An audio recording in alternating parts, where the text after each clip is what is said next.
Hello, everybody, and welcome to the Modern Day Podcast. Today's episode was brought to you by Skillshare. You can use my link, skl.sh/moderndayjames, to get 2 free months when you sign up. It's a really great website, so I highly suggest you check it out. It's also brought to you by Audible, an Amazon company. Head over to www.audibletrial.com/moderndayjames to get 30 days when you sign up. It's also brought to you by myself and my premium tutorials on Gumroad. Head to gumroad.com/moderndayjames if you want to learn a little bit more about art and want to get some more teaching that you can't get from my YouTube channel. And it's also brought to you by my lovely patrons who support on Patreon. They are great people, and I thank them very much for supporting me every month. Thank you, guys. My guest today is Mr. Finn Mckenty, the host of the awesome YouTube channel, The Punk Rock MBA. He has a host of all other experiences in graphic design and marketing, and I want to talk to him about that. So without further ado, welcome, Finn Mckenty. Thanks so much for coming on, man. Thanks for having me. You have such a soothing voice. Oh, man, thank you. That's great because a lot of the comments say I have a terrible voice. Well, I'm in the same boat. I don't know. My friend Jesse Cannon and I have a contest on who can have the most like white guy podcast voice. Oh, man. I would like to think that he has me beat, but I could be wrong. I may be the winner. And if you would like to enter the contest, we'd be happy to accept you. Sure, I would love to be on it. I've been crediting my radio host voice to the SM7B and my compressors that I'm going through, but it looks like you're going through an SM7B as well. So maybe Yes, sir. Oh, man. What kind of compressor do you have? I don't know. My friend's a music engineer or an audio engineer, and he just gets all the equipment for me, and I just let him set it up. Well, it sounds fantastic, so he did a great job. Thank you so much. So you have one of the most interesting backgrounds that I have heard. I went through your website. You've worked for Hollister, Abercrombie. You were just telling me before we started recording. Okay. And I want to know, how did you get from a punk and hardcore kid to where you are now? There's such a long story. Where did you start? How did you get interested in marketing and graphic design? Well, I think you will understand what I'm talking about as somebody that has your hands in a few different things. You know, you do obviously your art, you've got your YouTube channel, you have this podcast. To me, fundamentally, it's all the same thing, which is I think of something and then I figure out how to make it, you know? Yeah. Whether that happens to be a video or a podcast or a drawing, to me is secondary. You know what I mean? Yeah. It's all so people look at what I have done, and to them it may look weird, or it may look like I've done a lot of different unrelated things, which I suppose is somewhat true, but to me they're all the same thing. At the end of the day, you just go, this thing needs to exist. How do I make it? You know, and some things are easier, you know, the details of how you make it, of course, are different. But to me, the fun, it's all coming from the same place. Definitely. You know what I mean? Yeah, I found that too as a musician myself. And when I transitioned to making art, doing that as a full-time thing, I found that I just took the same exact approach almost. I wrote it down, my steps of how I learned to play music, and then just applied it directly to learning art. And it was seamless for me, at least. So are you self-taught? Self-taught in art, and in music, I didn't go to music school, but I learned under an instructor for years. Well, that's amazing. You're obviously very naturally gifted then, because your art is fantastic. You. Oh, thank you so much. I invited you on here actually to butter me up. You know, well, I'll talk about this, but so as we were just talking about before, my first love was actually design. Yeah. And I started out doing zines when I was a kid, and I don't know how many people listening to this know what a zine is, because they don't really exist anymore other than as art projects. But this is like the early 90s. A zine is basically like a short for fanzine, so it's like a little DIY magazine, and I made these back in the day because, you know, you just photocopy them and sell these through the mail. Yeah. And I made one because nobody was interviewing the bands that I thought were interesting and should be interviewed. Yeah. So, and I started doing this when I was like 14, I think. I was like, well, nobody else is talking to these bands, so I guess I'm going to do it. And so that's kind of how I started making stuff. Well, actually, I started drawing when I was like 3 or 4. And then, you know, that naturally sort of turned into a zine, which, you know, to me is more or less the same thing. It's a piece of visual art and writing. And then I ended up really enjoying the process of making the zines and like really got into the design aspect of it. I was not good at it, not good at design then, but I enjoyed it. And so then I said, well, I think I should be a graphic designer. And to make a long story short, I ended up going to school for that at the University of Cincinnati, which Awesome. at that time was the #1 public school for design in the country. Very, very good design, art, architecture, and planning program. So I'm to school for that, and ended up doing like design strategy work. Okay. For like a product development consulting firm. Did some stuff, a bunch of stuff for like Swiffer and Febreze were probably the two biggest things I worked on, which might sound boring to people. But that's really cool. Like, I mean, how did you get, while you're in school, how did you end up making those connections to get those jobs? Well, the common thread through all of this stuff is hardcore. Okay, wow. To Febreze? So, yes. Awesome. So tell me about that. The way that happened, and the larger the larger takeaway that I would want everybody to have from this is that you are who you are, and instead of like, if you ever feel like the fact that you're into whatever weird stuff you're into. So if you're listening to this, you're probably a nerd who's into weird music or comic books or video games or anime or whatever. If you've ever felt like that stuff is going to hold you back, or somehow that you should like hide that or anything, that is true in some situations, but in general, you are who you are, and you should lean into that and believe that it will ultimately open more doors than it closes, because that's totally what happened to me and everybody else that I know. So the way that worked was, well, first of all, the way that I ended up finding out about the school that I went to in the first place is through a guy I met at a hardcore show. Oh, wow. I just happened to, it was like a fest in Columbus, Ohio that we were both volunteering at, and I was just sitting next to him, and we started chatting about graffiti and stuff, and told me about the school he went to, blah, blah, blah. So I ended up going there. And then the way that I got the job at that product design firm was through somebody I knew via the hardcore and graffiti scene, who, I just emailed him out of the blue and said, hey, we kind of know each other, can I intern here? And he said yes. And then while I was working there, I had a pin on my backpack of this band called Cockspar, this old like English punk band. Yep. And the boss there, who's now one of my best friends, who just was like the best man at my wedding, was like, he walked past and just saw it, and he was like, oh, is that a Cockspar pin? And then we became friends. He hired me, and we became friends after that. The way that I got the job at Abercrombie, which is my next job after the product design firm, I was just kind of, for various reasons, it was time for me to move on from that job. And I literally just tweeted, this is like 2009, I think. I just tweeted like, I need a new job. Who, can anybody help me out? That's and awesome. Somebody who read my blog at the time, my friend Sean Kemsarov, who I owe a lot to, he was one of the best designers at Abercrombie at the time. He was like, yeah, dude, I can hook you up. That's so great. He did.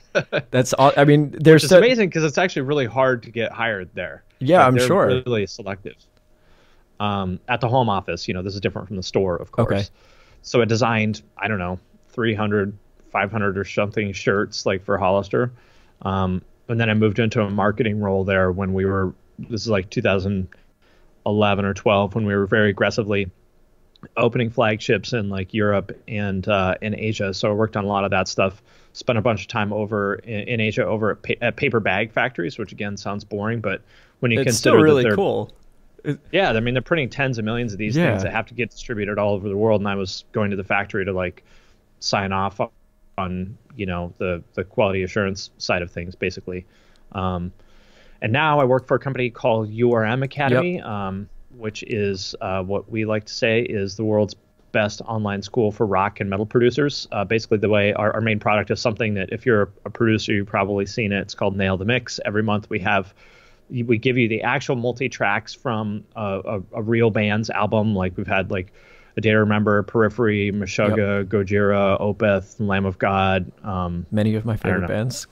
Bring Me the Horizon. Like awesome. Just, pretty much any band you could think of there. We give you the actual multi-track files from the album, and then at the end of the month, the person who mixed it will do a live streaming session where they show how they actually did it. You can kind of compare your work to theirs. Oh, that's so cool. That's so cool. Yeah, so if you guys are familiar, I'm one of the partners. The other people are a guy named A.L. Levy, who worked with a bunch of like, you know, kind of, he used to be in a band called Doth, which some people know, like a progressive death metal band. Worked with a bunch of, as a producer, worked with like Whitechapel and Carnifex and Black Dahlia Murder and all those kind of bands. And then other partners, a guy named Joey Sturgis, who a lot of people know for doing all the big metalcore bands like Of Mice and Men and Atsuki Alexandria and Devil Wears Prada, all that stuff. And then there's another guy named Joel Wanasek who did like more like rock kind of stuff, like Machine Head and that sort of thing. Cool. So obviously those are people I know through the music world. But the common thread through all this is like every opportunity I've ever had has been because of like hardcore, basically, which I never would have expected, because there was a time in my life where I was very down on it and was Wait, like, why were you down on it? Why were you down on it? Yeah, well, because I thought, well, why have I invested? I'm sorry if I'm just yapping. No, it's fine. Feel free to cut me off. There was a point in my life where I was like, God damn it, why did I invest so much of my life in this? You know, in going to shows, and like I know so much about all this fucking obscure music, right? Yeah. And it's like, wow, God damn it. Why did I dedicate so much of my life? Why is my mental hard drive full of this shit? It wasn't just because you predicted that you were going to make a music YouTube channel in the future? No. And you know, I thought, well, like, why didn't I go, you know, to law school or something? Why didn't I study like computer science? Why didn't I do all these other, because I'm totally capable of that. I could have done either of those things. But, you know, I didn't realize that until I was 29 or something, which is a little bit late. Not to say that it can't happen, but, you know, it's a little bit late. And so I was really upset at myself for spending so much of my, you know, life on that stuff. But then, you know, as I talked about, I realized that I've been able to turn that into a lot of opportunities that I know a lot of other people would like to have. You know? Definitely. I mean, I've done some things that other people, you know, I think would like to do, and it's all because of hardcore. And so now I feel a little bit differently. I mean, I met my wife because of hardcore, you know. I mean, everything in my life is because of that, for better or for worse. That's great. There's a few takeaways that in there that I think are really important. One, you said sticking to what it is that you think is valuable about yourself or what you find interesting, and not trying to pretend to be something else. As somebody that was in school to go to school for medicine, I ended up leaving to do this. It has paid dividends for just pursuing what it is that I've wanted to do, rather than going down a route I thought somebody else wanted me to do or what I was supposed to do. I think that's so important, especially for anybody that wants to do something in a creative field. That, I don't know, if you end up doing something that's not you, you just end up miserable almost, I feel like. Yes, exactly. Yeah. I saw a bumper sticker, actually, that I think put it really well. It said, "Be yourself, everyone else is taken." Yeah. And it sounds, you know, like a cliched bumper sticker, but it's fucking true. You have no choice but to be yourself, so you might as well embrace it. Yeah, seriously. And another thing that, well, there's a few things too. The value of interpersonal relationships and how you've reached out and met so many people just by being genuine and just by interacting with people. I think that's so important. And it's something that I know my audience tends to, since they're all artists, tend to sit in their basement and not venture out into the real world every so often. And I think it's, a lot of my career opportunities have come from just meeting people and just being a genuine person with them. Well, I think there's actually a lesson for people in how this specific podcast came to be. So why don't we, how did I end up on this podcast? Well, well, I have been watching your YouTube channel obsessively, and I just left you a comment. I said, "Make my day and come on my podcast, please." And then what happened? And then you emailed me. Or no, I emailed you. Yes, I replied and I said, "Sounds good. Email me at this address. Let's do it." And then here we are. So the point is, because this is how a lot of opportunities have come my way, is like, if as my friend Steve Rennie says, if you don't ask, you don't get. Yeah. Like, nobody is going to end up being your client or coming on your podcast or anything else unless you ask them to, because otherwise they would have no way of knowing that you want it, right? Yeah, exactly. Like, for example, the way I got my first like real kind of breakthrough. So to make a long story short, I didn't go to school until I was a little bit older, and I was like 22, I think, and I was working at this print shop, And printing is awful for anybody who's ever done it. It sucks. It's like, I mean, you're standing there like 14 hours a day, like collating paper or stapling shit, or like it's loud and dirty. And, everyone you work with is a felon with a swastika tattoo. And Oh my stuff. God. Like, it's not great work, you Yeah. know, and I'm actually happy that I did it because I learned a lot about printing that's been very useful. But anyway, I felt very stuck because at that time I hadn't gone to school, and I, in hindsight, was not a great designer. I was trying to be self-taught, but unlike you, I am not like supernaturally talented. So No. I was, I was okay, but just okay, and that's not good enough. Being like mediocre is not good enough to, get the opportunities that you want. And so anyway, I felt very stuck. I was like, shit, I'm not good enough to get these jobs that I want. I can't go to school because I can't afford it, or so I told myself. I'm going to end up being a guy that works at this print shop and dreaming about being a graphic designer forever. Yeah. Like, this sucks. I'm going to kill myself. And what happened was one day this guy came in, and we had printed a brochure for him, and it was fucked up. And that he was a little bit upset about it, and they said, well, can you come talk to this guy? Because I guess I was better at talking to customers than some of the other people. So I said, okay, sure. So went out there, talked to him, and started sorting it out. And we had to wait for a while for the pressman to do some things. And so I was just kind of making small talk with him.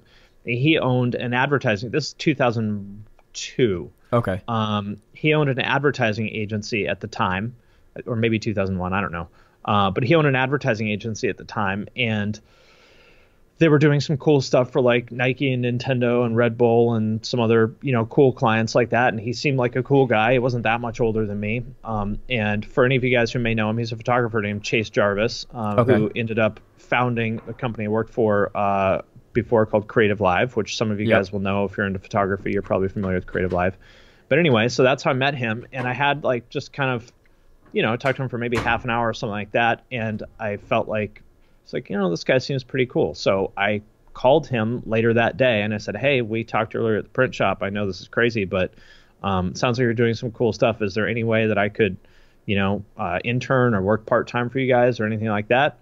And it took a little bit of doing to figure out the specifics, but he said yes. And that was like my first real breakthrough into, because like, as I'm sure a lot of your listeners have experienced, like in creative fields, it's really about like once you get that first big name on your client list or that first like breakthrough project, then it gets way easier.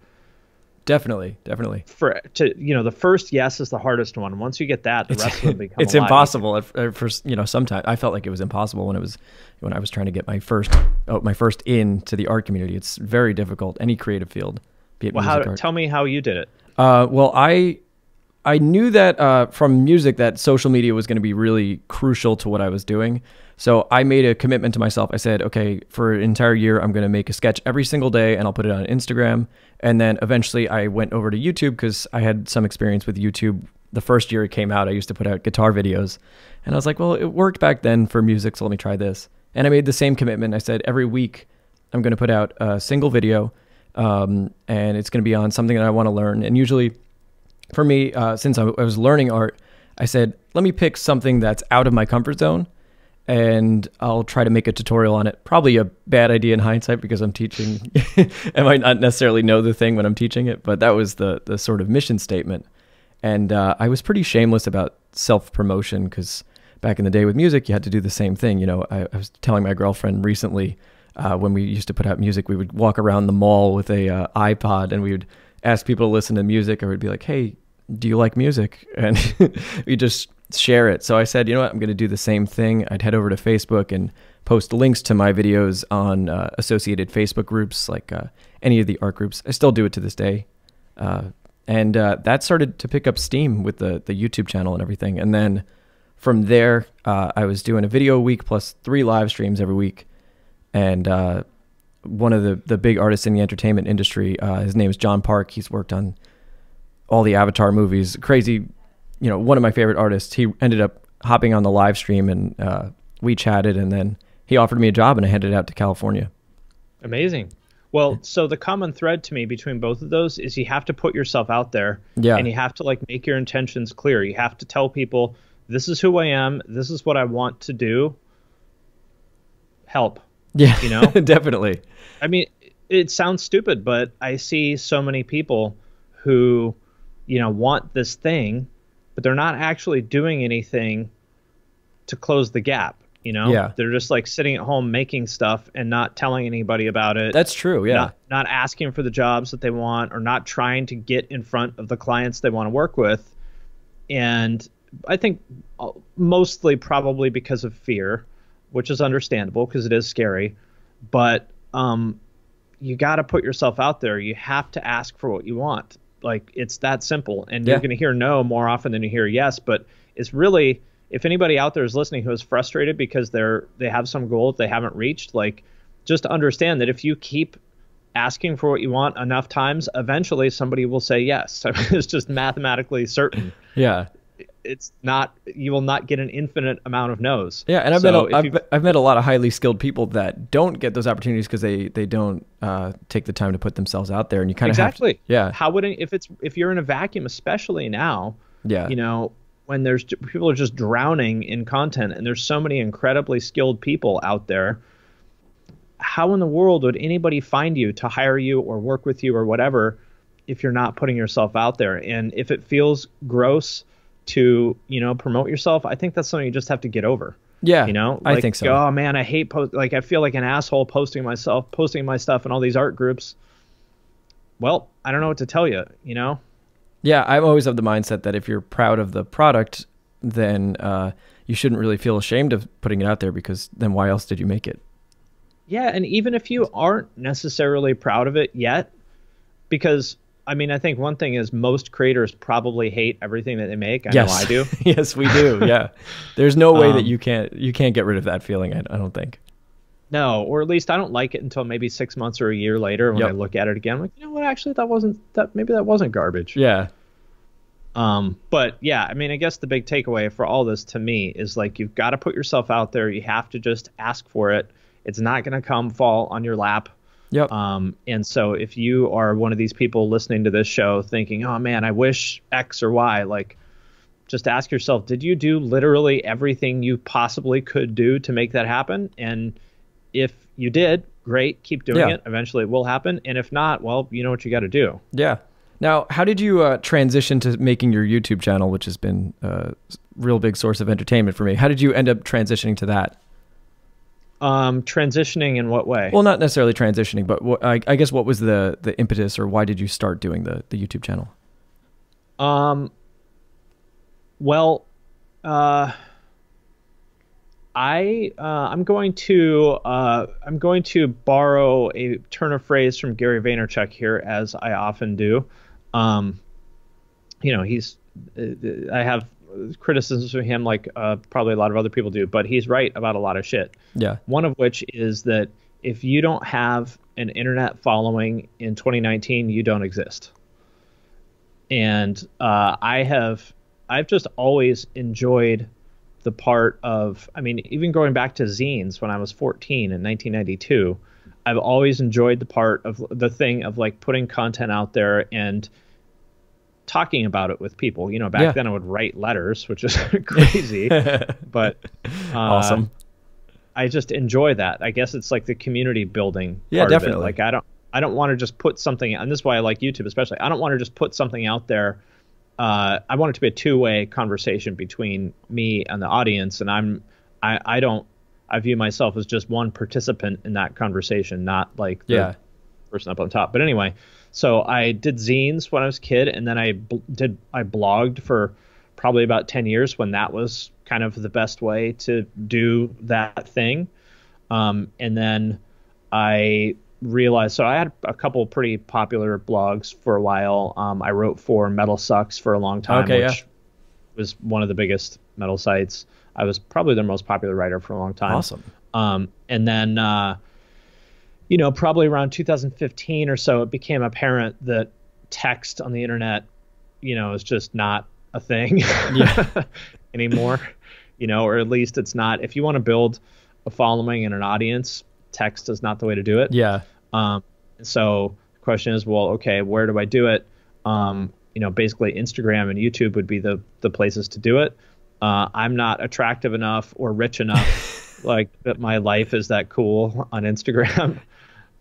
Most of the time I just sit here in front of this computer. Wait, you're not planning on becoming an Instagram butt model anytime soon? Well, you never know. It's not currently in the cards, but if I ever get in good enough shape, there you go.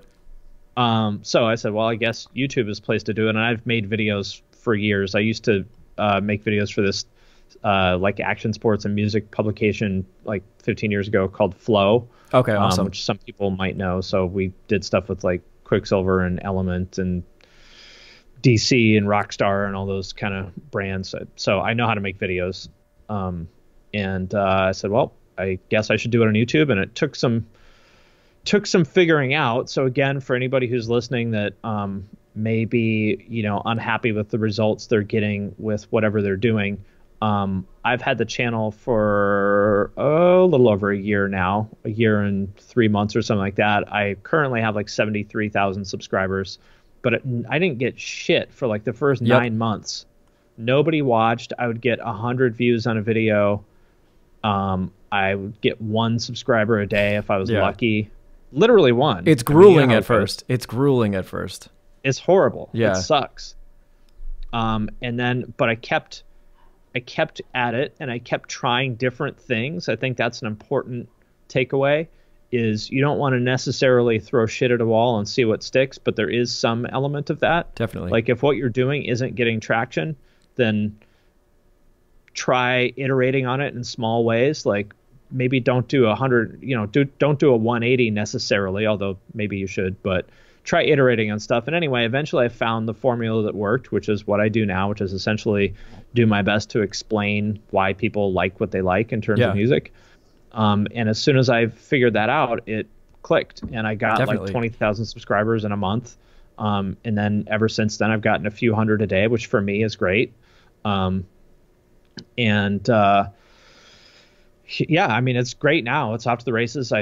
The channel is, I'm super happy. I mean, I thought, well, if I get 10,000 subscribers, I'll be happy. That's all I would ever need. And then that goal keeps growing every time. I'll hit 100,000 probably in June or something like that. Awesome. Hopefully sooner. And then I'm already like, well, 100. Everyone has 100,000. I need 250 here. Yeah. It gets easy. It just keeps growing though. It gets easier. At least on my end, it's like once it starts picking up, then the YouTube algorithm kind of does you a favor. It did for me. I mean, that's how I found your channel. It just popped up on my home screen. That's the key with YouTube is basically what happens is, I mean, you know this, but I'll explain it for anybody who may not, is whatever black magic the YouTube algorithm, does to decide that your channel is good. Once it decides that your channel is good, you start popping up on the homepage and recommendations and stuff like that, and that is what opens the floodgates. Definitely. So, it's some combination of like engagement and watch time and stuff like that. I think watch time is the thing that they tell you is the most important. I think so, yeah. Try to get people, and your videos are pretty long, so that makes sense. So if you get people to watch, make longer videos and get people to watch more than half of them, and that's probably a good place to start. Definitely. And I think with your channel specifically that I instantly gravitated to, one, I told you, it's like your genuine personality comes off as soon as you watch your videos. You can tell that you're just a very positive person. But the other thing is that you'll take bands that a lot of people will shit on or just completely insult. I mean, that latest video on Attack, I can't, so much grief. I mean, even in my own, we have a band video from 2012 making fun of them. So everybody gave them grief, but I love how objective you are about it and how you just point out exactly what they did right, and maybe certain things that we, us as musicians or just listeners may have overlooked. And and it's not about what I like or don't like. I'm not trying to change anybody's opinion on what they like or don't like. That's not the point. I just want to help. I just want to understand why people like what they like, and hopefully people can learn something from that they can apply to their own. Like, a good example is the band Ghost. I hate that band musically. But obviously they're doing something right. That's true. So what can we learn from that? That's I kind of have a similar mentality. I always tell people when, with music specifically, that if a lot of people like it, there's something good about it. And, yeah. And or at least something you can learn from it. Exactly. Yeah. I mean, even if it's the most overproduced pop song and you're in a metal band, there's something there in maybe the melody of the chorus, or maybe something about the repetition of the chorus that just they're doing right, and maybe you can implement that in your own music. For example, the Sepultura song Roots, which some of you guys might know, he ripped the chorus of that, the rhythm of that chorus off from the Right Said Fred song I'm Too Sexy. He really That's did. awesome. That's so cool. You can look it up. He really did that, and you play them, and it's obvious. He was like, "Oh, that's a cool rhythm. Well, why don't I take that rhythm for the chorus and turn it into this like metal song?" Yeah, it's so cool. And I think another example of that is I was just watching a video of the Polyphia guitarist talking about the new record, and he was talking about how he took a Kanye West beat and just started riffing over that. And you know, it's awesome on so many levels because it's just expanding music and it's changing the direction that it's going in. But again, to bring it back to your channel, it's so, I think your channel is doing the best job I've seen of making that sort of assessment.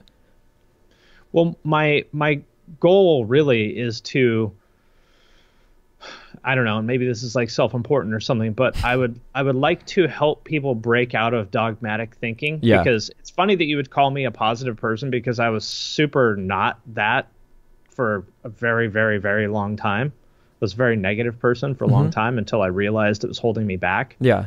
And I think a lot of creatives, which is basically who watches my channel and yours too, I think that's a common thing for creatives. And I think in particular where they can be negative is being very dogmatic and hating anything that's not the same thing as what they like or what they create or whatever, and getting very emotionally charged about it. Yeah, definitely. And that holds them back, for one, just because putting negative energy out there into the world doesn't make you happier, and two, because as we were just talking about, there's something you can learn from anything, whether it's good or bad. And if you're smart, you know, you'll take a step back and go, you know, I'm not a huge fan of this thing, but there's obviously something that people like about it. Yeah. Is there anything I can borrow from that? Definitely. And you can even go as far as, you know, with music or art, pick and choose the elements that you like out of something. I'm not the biggest hip hop fan, but I love some of the stuff that's going on. And you've talked about it on your channel, how a lot of music is sort of moving in that hip hop direction. My friend he's the sound guy for Fever 333, who's like the perfect example of how combining rap and metal can be so successful. And I think that comes from a position of being open-minded about different genres and not just focusing on what it is you like, you know, because I remember when I was, I think 12, I was like, if it's not metal, it's the worst music ever. I hate garbage. it. Yeah. And then anybody who likes something different than what I like is a piece of shit. Yeah, exactly. They're just a piece of garbage. Like, right. You just have to, I guess, eventually to be creative, you kind of have to break out of that mindset. Not that you shouldn't hold on to what it is that is, you know, going back to being yourself. You know, for me, metal is always going to be the main music genre, but I shouldn't be so closed-minded to say, oh, I can't enjoy that Taylor Swift song or all of them. Or to even just be okay with the fact that other people like it. Yeah, exactly. It's so funny to me that there's this thing. It's true in all genres of music or entertainment in general, but I think especially in the sort of nerd world, and I would include metal and comic books and all that stuff in sort of the same world. I think they're particularly dogmatic in that world. Definitely. And specifically, I'm guilty of it. There's this, well, we all have been. Yeah. There's this kind of feeling, an unstated assumption that listening to or consuming a particular kind of media is an accomplishment. Yeah. You know what I mean? Yeah, like, yeah. No, you just fucking pressed play. No, it's not. You didn't do anything. Yeah. The person who made that movie or album or whatever, they accomplished. All you did is fucking buy it or stream it. Yeah, exactly. Don't get up on your fucking high horse because you press play on something different than the other guy. Hey, listen, I'm just as talented as Mashuk. No, I listen to Mashuk. It's just, if you step back and think about it that way, it's like so odd that people get up on their high horse and are so like angry and mean to people because they choose to press play on a different piece of content. It's just this most absurd Why thing. do you think that is, though? Why do you think? Because this is a little bit of a stretch, but I just watched this Flat Earth documentary, right? And I don't believe in flat Earth. Yeah. And it made me angry. But why did it make me? It's not relevant to me. I don't know why I got angry about it. Why do? Well, that's a little different, because if somebody believes in flat Earth, that would make you question their like rationality in general. Oh, okay. And then you go, well, if they believe in flat Earth, then what else do they believe that could make them like drive a car into my house? That's or, a very you know good point. It's a little different, I think. I think people just have this. It's part of human nature to have this tribalist drive to like divide. It's like first it's me, and then it's me and my family, and then it's me and my family and my town and my state and my country and my race and religion. You know what I mean? It's like we just have this drive. I don't know why. I guess it's just, I don't know, evolutionary psychology or whatever. But tribalism is a thing, and probably some people are more inclined to it than others. As far as why that manifests, well, music and art in general, the reason why it appeals to us is because there's some sort of emotional connection to it that we identify with. Like the person who is, screaming the lyrics to this song, like I identify with the thing that they're screaming. And so that means I'm part of this tribe. And by extension, that means I'm not part of the other tribe because I don't agree with what they're screaming. And so to me, it's the same. It's like sports teams or politics, or the East Siders versus the West Siders, or it's all part of the same shit. And I think that's just a very almost always destructive like human impulse. Yeah, definitely. That's kind of why I tried to gear my YouTube channel and why I like yours. How you might have criticisms about other channels, but there's some that are devoted purely to taking other content and critiquing it. And I think that's sort of a self-destructive mentality in terms of content creation, because if your only goal is to take another piece of content and then knock it down, you're not providing an alternative or a method of building something back up. Yeah, I look at it from somebody in my comments pointed this out. They said, you look at stuff from the perspective of the band, not the fan, which is true. And I had never really thought about it that way. It's just hard for me to think like, I mean, I'm sure, you have a relatively popular channel, so people say nasty shit about you. And it's just like, yes, they do. I mean, I've never read your comments, but I just assume that it happens. They can be mean. Yeah. And I don't think people understand that there are human beings on the other side of those comments. No, they don't. They don't. And if someone makes fun of like the way you look or calls you fat or whatever it is, like most days you're probably like, whatever. But then maybe you had a really bad day. Maybe you just had a fight with your girlfriend, or maybe you woke up this morning feeling fat, and maybe you read that comment and you're like, and that really fucking bums you out and it ruins your day. Yeah. I've had that happen before, for sure. Me too. Happens all the time. Yeah. I've had to stop reading the comments. I'm actually impressed that you read all the comments, or most of them.